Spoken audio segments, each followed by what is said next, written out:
Hello student. तो आज हमारी क्लास है साइंस की। तो हम साइंस में पढ़ेंगे सर्कुलेटरी सिस्टम। ठीक है, रक्त संचार, रक्त परिसंचरण। ठीक है, तो हम साइंस में क्या पढ़ेंगे?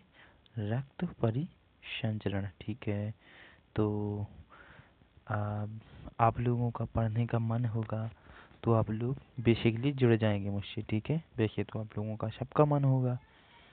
ठीक है, तो हम करें स्टार्ट। रक्त संचार, रक्त परिसंचरण। ठीक है, करते हैं। आप लोगों का आदेश है तो मैं स्टार्ट करता हूँ। सबसे पहले सबसे पहले मुझे क्या देखना है इसमें? रक्त का महत्व। क्या होता है रक्त का महत्व? सबसे पहले हम अपने पेन का कलर चेंज कर लेते हैं ताकि आप लोगों को लगे कि हाँ, इस पेन से आप पढ़ रहे हैं। ठीक है, तो मैं कौन सा कलर ले लूँ? अच्छा, ब्लू। ब्लू कलर में ले लेता हूँ। ठीक है, इससे पढ़ाऊँगा। ये मैंने इमेज लगाई है। कैसी लग रही मेरी इमेज?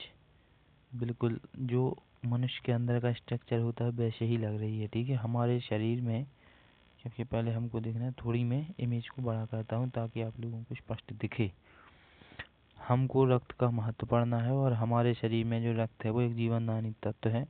वो ऑक्सीजन और कार्बन डाइऑक्साइड का आदान प्रदान करता है। ठीक है, क्या करता है? ऑक्सीजन और कार्बन डाइऑक्साइड का आदान प्रदान करता है जो रक्त में मौजूद क्या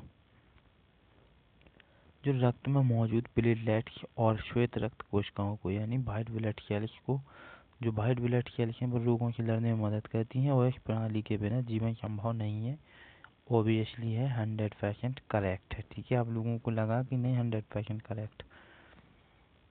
व्हाइट ब्लड सेल्स क्या कहती हैं कि हमारे शरीर में जब कोई भी एक हिसाब से हम उसको बोलते हैं दुर्घटना यानी एक रोग, जब भी कोई रोग होता है तो ये रोगों से लड़ती हैं। ठीक है, रोगों को कम करती हैं। यदि इनकी कमी हो जाए, व्हाइट ब्लड सेल की हमारे अंदर कमी हो जाए तो हमें रोगों की संख्या हमारे शरीर में क्या होती है? बढ़ती है। दिन प्रतिदिन, दिन प्रतिदिन, डे पर डे हमारे अंदर रोगों की संख्या बढ़ती है और हम रोगों को कम नहीं कर पाते हैं। ठीक है, चलिए अगले पेज पर चलते हैं। ये मैंने यहाँ पर लंग्स रखा है। ठीक है, तो अब इसके बारे में भी थोड़ा हम पढ़ लेते हैं। तो इसमें हम पढ़ेंगे कि रक्त संचार पर जो प्रणाली है वो हमारे शरीर का एक महत्वपूर्ण हिस्सा है। ये ऑक्सीजन और पोषक तत्वों को हर कोशिका तक पहुँचाती है। ठीक है, इसके बिना हमारे अंग, जो हमारे शरीर के अंग हैं, वे कार्य नहीं कर सकते हैं और यह प्रणाली जीवन के लिए आवश्यक है। इसे समझना जरूरी है। ठीक है, तो हर एक व्यक्ति को समझना जरूरी है। ऐसा नहीं है कि उस व्यक्ति को ग्रेजुएशन होनी चाहिए जब वो समझ पाए इन चीज़ों को। तो जो व्यक्ति नहीं भी पढ़ा लिखा है उनको भी समझना है। ठीक है, क्योंकि ये शरीर से रिलेटेड है। एग्ज़ाम पास करना ही हमें महत्वपूर्ण नहीं है बल्कि हमें अपने शरीर को भी स्वस्थ रखना है। ठीक है, अब इसमें हमको क्या पढ़ना है? अब देखिए, हम हृदय की भूमिका क्या होती है, हमारा हार्ट क्या काम करता है। हृदय एक पंप के रूप में कार्य करता है। ठीक है, जो रक्त को पूरे शरीर में प्रवाहित करता है, शक्ति और अवसादित होता है। ठीक है, जिससे रक्त का संचार सुचारू रूप से होता है। रक्त का संचार हृदय के अनुसार सुचारू रूप से होता है। हृदय की सही जो कार्य प्रणाली है वो जीवन को बनाए रखने में सहायक करती है। ठीक है, मदद करती है, हेल्प करती है। ठीक है, जैसे हम एक दूसरे को हेल्प करते हैं उसी तरह हमारे शरीर के अंगों का काम होता है एक दूसरे की मदद करना। ठीक है, और उनकी मदद से ही हमारा शरीर चलता है। अब हमको क्या देखना है इसमें? अगला क्या है? अगला है इसमें धमनियाँ। क्या है? धमनियाँ और शिराएँ। ठीक है, अगला क्या है इसमें? धमनियाँ और शिराएँ। इसमें हमको पढ़ना है धमनियाँ रक्त को हृदय से, क्या है, जो धमनियाँ है वो रक्त को हृदय से अंगों तक ले जाती हैं। ठीक है, जबकि शिराएँ रक्त को हृदय की ओर वापस लाती हैं। क्यों हृदय की ओर वापस क्यों लाती हैं? क्योंकि ये अशुद्ध रक्त लाती हैं। ठीक है, और धमनियाँ शुद्ध रक्त ले जाती हैं। ठीक है, अच्छा, इसी में अगर बात कर दी जाए कि जो पल्मोनरी शिराएँ होती हैं वो क्या करती हैं? जो पल्मोनरी शिराएँ होती हैं वो शुद्ध रक्त ले जाती हैं। ठीक है, वो कहाँ से कहाँ? फेफड़े से हृदय की ओर। लेकिन जो पल्मोनरी धमनी होती है वो अशुद्ध रक्त ले जाती है शरीर से फेफड़े की ओर। ठीक है, तो इसमें हमको अब देखना है अगला टॉपिक। अभी मेरी ये पूरा टॉपिक ख़त्म नहीं हुआ है। यह संचार प्रणाली हमारे शरीर के लिए एक महत्वपूर्ण नेटवर्क की तरह कार्य करती है और इनकी सही कार्यप्रणाली जीवन की गुणवत्ता बढ़ती है। ठीक है, इनसे हमारी जीवन कैसा होता है? संभव होता है। अब हम आगे देखेंगे इसमें। तो आप लोगों को धमनियों और शिराओं के बारे में थोड़ा बहुत समझ में आया? नहीं आया हो तो मैं दोबारा बताऊं। जो धमनियाँ होती हैं, धमनियाँ क्या करती हैं?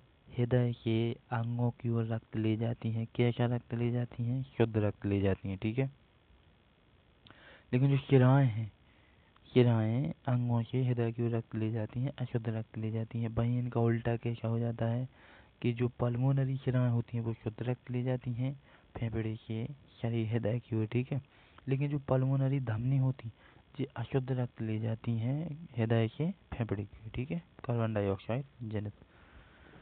इसके बाद में आगे देखेंगे हम क्या और क्या क्या रह गया। सबसे पहले इसमें है रक्त संचार में विकार। तो जो हमारा कई प्रकार के विकार हैं जो कि रक्त संचार प्रणाली को प्रभावित कर सकते हैं। जैसे हम इसमें देख सकते हैं हृदय रोग और रक्तचाप। ये एग्जाम्पल है हृदय रोग और रक्तचाप का। ये समस्या हमारे जीवन में खतरे को बढ़ा सकती हैं और समय पर चिकित्सक और स्वस्थ जीवन शैली इन विकारों से बचने में मदद कर सकता है। यदि हम समय पर डॉक्टर के पास चले जाएं और यदि अपनी समस्या को बता दें तो हो सकता है वो सॉल्व हो जाए। छोटी मोटी समस्या तो जल्दी सॉल्व हो जाती है, लेकिन बड़ी समस्या में थोड़ा समय लगता है, ठीक है। लेकिन कोई भी हो हमें बताना चाहिए डॉक्टर को। तो इसके लिए आगे क्या है, निष्कर्ष है। तो थोड़ा बहुत निष्कर्ष भी पढ़ लेते हैं, ठीक है। इस निष्कर्ष में हम देखें कि जो रक्त संचार प्रणाली हमारे शरीर, जो शरीर है ना हमारे शरीर में एक जीवन का अद्भुत चक्र है और यह न केवल जीवित रहने में मदद करता बल्कि हमारे शरीर के हर हिस्से को संचालित करती है। इसे समझना, इसकी देखभाल करना हमारे स्वास्थ्य के लिए अत्यंत आवश्यक है। तो आई होप कि आप लोगों को मेरी ये वीडियो बहुत ही अच्छी लगी होगी। तो जिसको मेरी वीडियो अच्छी लगी है, मेरा पढ़ाना अच्छा लगा है, वो कमेंट में 111 ज़रूर लिखें, ठीक है। जिसको नहीं लगी है वो भी 2222 लिखें ताकि हमें पता चले, तो मैं और भी अच्छी वीडियो बना कर लाऊँगा, ठीक है। मैं इतनी मेहनत के प्रेजेंटेशन बनाता हूँ आप लोगों को, ठीक है, ताकि आप लोगों को जब आपके माइंड में एक इमेजिनेशन बने, ठीक है। इसीलिए मैं उसमें इमेज लगा कर लाता हूँ। तो कैसी लगी मेरी वीडियो और कैसा लगा मेरा कंटेंट? यदि कुछ भी समझ में आया हो तो प्लीज़ कमेंट में ज़रूर लिखिएगा ताकि मैं कल से इससे भी अच्छी वीडियो बनाऊँ, इससे भी अच्छी इमेज लेकर आऊँ, ठीक है। तो थैंक यू दोस्तों, और आज के लिए बस इतना ही। आई होप कि मेरी बातें आप लोगों को समझ आई होंगी, ठीक है। Thank you.